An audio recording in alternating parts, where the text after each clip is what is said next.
my heart gave a violent squeeze. My eyes darted around the room, unable to meet Kate's gaze. Under his piercing look, the kind that felt like he was peeling back layers of my skin, I reached down and gripped the silk sheets, whispering, "I'm just tired." Kate didn't say anything. He just watched me for a long beat, probably trying to figure out if I was glitching. After a moment, he rolled over, his back to me. His voice was flat, impossible to read. "Then sleep." Staring at the broad, cold expanse of his back, I felt like I'd just swallowed a mouthful of ash. It was bitter and suffocating. I sat up and clicked off the lamp. As I lay back down in the dark, the words from that comment kept looping in my brain. I shifted toward the very edge of the mattress, leaving a vast, empty canyon of space between us. I did my absolute best to stay as far away from Kate as possible. I didn't dare press against him like a heat-seeking missile the way I usually did. Maybe if I stop being so much, I thought, he'll hate me a little less. In the silence, I heard his steady, rhythmic breathing, but my mind was miles away. To be honest, it wasn't like I hadn't noticed. I wasn't that blind. Kate had always been lukewarm. Whenever I tried to get close, I felt that split-second of tension in his frame, a subtle rigidity. But I loved him so much it made me stupid.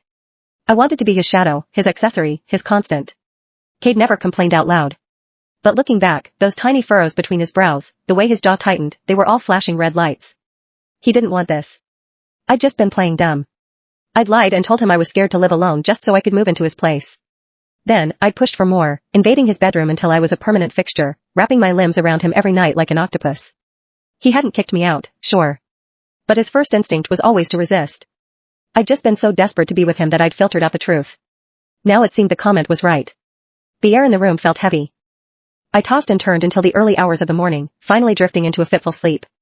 When I woke up, I realized I was curled into Kate's chest, my right arm locked firmly around his waist. His chest rose and fell in a slow, steady rhythm. After a few seconds of frozen realization, my soul nearly left my body.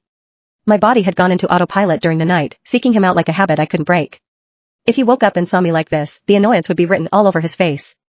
Holding my breath, I moved with the agonizing slowness of a glacier, trying to retract my arm. I was inches away from a clean break, almost back to my side of the bed, when a hand clamped firmly around my wrist.